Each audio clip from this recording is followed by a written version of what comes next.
ದೇಶದ ಅತಿ ದೊಡ್ಡ ಜುವೆಲ್ಸ್ ಎಕ್ಸ್ಪೋಗೆ ಇಂದು ಚಾಲನೆಯನ್ನ ನೀಡಲಾಗಿದೆ. ಬೆಂಗಳೂರಿನ ತ್ರಿಪುರವಾಸಿನಿ ಪ್ಯಾಲೇಸ್ ಗ್ರೌಂಡ್ನಲ್ಲಿ ಇಂದು 27ನೇ ಜುವೆಲ್ಸ್ ಆಫ್ ಇಂಡಿಯಾ ಉತ್ಸವಕ್ಕೆ ನಟಿ ಸಮಂತಾ ಋತುಪ್ರಭ್ ಚಾಲನೆಯನ್ನ ಕೊಟ್ಟರು. ಇದೇ ವೇಳೆ jewels of India digital jewels of India ನಿರ್ದೇಶಕ ವಿಕ್ರಮ್ ಮೆಹ್ತಾ ಲಾಂಚ್ ಮಾಡಿದ್ರು. ಇಂದಿನಿಂದ 3 ದಿನಗಳ ಕಾಲ ಜುವೆಲ್ಸ್ ಮೇಳ ನಡೆಯುತ್ತೆ. ದೇಶದ ವಿವಿಧೆಡೆಯಿಂದ ಪ್ರಖ್ಯಾತ 100 ಜುವೆಲ್ಸ್ ಸಂಸ್ಥೆಯವರು ತಮ್ಮ ವಿಭಿನ್ನ ಕಲೆಕ್ಷನ್ಗಳನ್ನು ಒಳಗೊಂಡಂತಹ ಚಿನ್ನಾಭರಣಗಳನ್ನು ಸ್ಟಾಲ್ಗಳಲ್ಲಿ ಪ್ರದರ್ಶನಕ್ಕೆ ಇಡ್ತಾರೆ. ಗ್ರಾಹಕರಿಗೆ ಮೆಚ್ಚುಗೆ ಆಗುವಂತಹ ಯುನೀಕ್ ಆಂಟಿಕ್ ಚಿನ್ನಾಭರಣಗಳು ಸಹ ಇಲ್ಲಿ ಲಭ್ಯ ಇರುತ್ತೆ.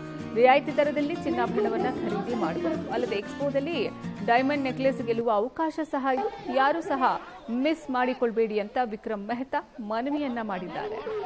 The inauguration of Jewels of India, India's biggest jewelry exhibition. I want to congratulate Vikram and Hemant on a fantastic job. I can't wait to see all the jewelry, and also for the launch of their app. I think the gold savings plan is a really important app for every Indian household.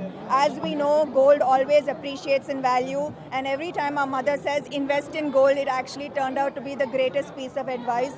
So I think that every girl who's working should download ನಮ್ಮ ಎಲ್ಲರಿಗೂ ವಿನಂತಿ, ದಯವಿಟ್ಟು ಎಕ್ಸಿಬಿಷನ್ನಿಗೆ ಬಂದು ನಮ್ಮ ಎಕ್ಸಿಬಿಷನ್ನಲ್ಲಿ ಒಳ್ಳೆ ಸ್ಟಾಲ್ಗಳು, ಒಳ್ಳೆ ಕಲೆಕ್ಷನ್ಗಳು ಜನ display ಮಾಡಿದ್ದಾರೆ.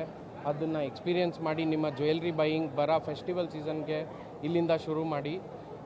ಪ್ಲಸ್ ನಾವು ಜುವೆಲ್ಸ್ ಆಫ್ ಇಂಡಿಯಾ ಡಿಜಿಟಲ್ ಅಂತ ಒಂದು ಆ್ಯಪ್ ಲಾಂಚ್ ಮಾಡಿದ್ದೀವಿ ಈ ವರ್ಷ. ಈ ಆ್ಯಪಲ್ಲಿ ನಾವು ಮಂತ್ಲಿ ಸೇವಿಂಗ್ ಸ್ಕೀಮ್ ಪ್ರತಿಯೊಂದು ಜ್ಯುವೆಲರು ಮಂತ್ಲಿ ಸೇವಿಂಗ್ ಸ್ಕೀಮ್ ನಡೆಸ್ತಾ ಇದ್ದಾರೆ. ಅದು ಭಾಳ ಜನಕ್ಕೆ ಗೊತ್ತು. ಪ್ಲಸ್